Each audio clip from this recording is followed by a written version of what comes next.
The government of Mexico has inhumanely destroyed a camp of about 380 migrants near the United States border. Now, while this action was taken by the Mexican government, there's a lot of blame for the United States government and the Biden administration on this issue. Now, this camp was set up over a year ago after Joe Biden won the presidential election. And if you can recall, Biden made it abundantly clear in his campaigning on the debate stage that he would be very different from former President Donald Trump in regard to immigration policy. He said that he would be far more humane, that he would process asylum seekers. So as a result of that messaging, you have migrants coming in from South America, Central America, looking to seek asylum in the United States. But guess what happened during the Biden administration? Once he was able to obtain power, he didn't change the Trump era immigration policies, despite what the GOP would have you believe.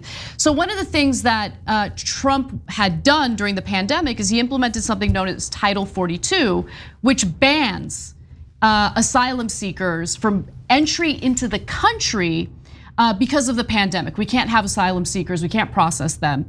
Biden said that he would do away with that. He extended it, he has continued it. And he has also continued Trump's stay in Mexico policy until asylum seekers are processed. So you literally have hundreds of people, they're just kind of stranded on the border. They don't know what to do, so they set up this makeshift camp to wait and see what's gonna happen if they're ever gonna be processed as asylum seekers. Now, about 100 members of the police, National Guard, and Army in Mexico on Sunday evicted 381 migrants, mainly Central Americans, South Americans, and Mexicans from this makeshift camp they had been staying at for almost a year in Tijuana. Now, the mayor in Tijuana has defended this decision, saying, quote, "It was a relocation that had to be carried out carefully to avoid collapse." And she also said that the families were living in a state of insecurity and they needed to basically dismantle this camp for health reasons. And look, I don't deny that. Living in a makeshift camp is not safe, it's not sanitary. We're still dealing with a pandemic, and not just in the United States, in Mexico as well. So I think those are legitimate concerns. The real issue here is Biden reneging on every immigration related promise he made. Yes, and so I have a couple feelings about different parties here. First, the migrants in that camp. I read some of their stories, and of course they're always heartbreaking, right? So in one case, one of the kids is LGBTQ, and he's terribly bullied, not just by the local gangs, but also by the local authorities. So the mom is saying, "What do you want me to do if I go back? I'm worried they're gonna kill him, and he's gonna lead a miserable life." Another guy was shot in the neck, and he can't go back because he didn't pay a tribute to the gangs or something along those lines. And so they stayed for a year because they were so hopeful that they at least have a shot. They'd have a shot at getting into America. The guy who got shot in the neck almost certainly should be allowed in. Obviously, it's a cursory look at the facts, and you'd have to adjudicate it with real judges. But Biden told them, "Oh yeah, I'm going to change everything," and he lied to them. I mean, now Biden's lied about so many things, and the press was eventually willing to call Trump a liar. They broke their rule about kissing politicians' ass for Trump, but they haven't done the same for Biden. They'll criticize him on nonsense stuff. But when it comes to real substantive issues like the student debt, the removing marijuana from Schedule 1, all things he could do by himself, these rules that Trump adopted that he's now keeping, all things he could do unilaterally, every one of them was a lie. And he hasn't done any of those things. So probably the local Mexican authorities thought, "Oh no, Biden's never gonna do this. So they're gonna make us take care of these people for years and years and years, and we're not gonna do it, we're gonna clear them out." Now, I don't agree with what Mexico did either. Agreed, yeah. Right? But the real culprit here is Biden, who never meant anything he said, and completely ruined their hopes and dreams. I mean, his Justice Department is defending Trump era immigration policies. That is what the Biden Justice Department is doing as we speak. So you gotta be honest about that. Anyone who tries to make Biden out to be this just this very kind, humane person in regard to the very people who were demonized by Trump, they're lying to you. They just are. And just going back to Mexico, I agree with you. I don't agree with what they're doing. But this is a problem that Biden has created, right? Because again, these are people who really thought like, all right, we're gonna get our shot to make our case for asylum. The way that Mexico carried out this basically dismantling of the camp was also pretty terrible. They did it at 4 a.m.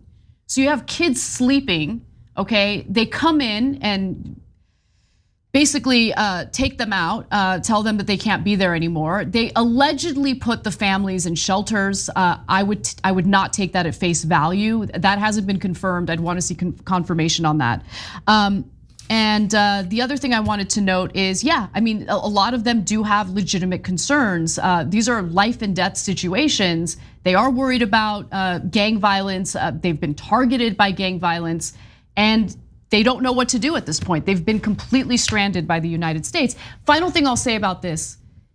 Look, right now, Biden and the State Department is pretending to care about the safety and well-being of Ukrainians. Right? They are escalating a potential hot war with Russia because they allegedly care so much about Ukrainian lives. Let me just be clear about something, okay? The United States government is all talk when it comes to humanitarian rights, when it comes to human lives. How about for once, instead of protecting sovereignty or protecting human rights through war, which doesn't tend to work, we actually clean up our own mess. We actually have a policy of diplomacy, a policy that brings people in who have been victimized thanks to our own policies, whether it be domestic policy like the drug war or foreign policies that have created refugee crises across the globe. Yeah, so last couple of things for me on this. When you look at what we've done, it gives you no faith that we're going to do anything differently, but I don't like to do just critique. That's really easy, and a lot of shows, almost every other show just does that. I try to be constructive, right? So what can Biden do? Because mainstream media has trained Democratic voters to repeat, there's nothing we can do, there's nothing we can do. They've been trained and brainwashed into saying that when it isn't remotely true. So in this case, here's what you could do. Biden can say, hey, we're getting rid of the Trump rule. They're gonna come into this country, but they're not gonna just be spread out across the country. We're gonna adjudicate all these cases as we normally would for asylum, for example. And we're bringing in hundreds of judges there. And you know what, that's gonna cost us money. And we're gonna pay that money. It's actually a tiny, tiny, tiny fraction of, name it, but certainly the defense bill.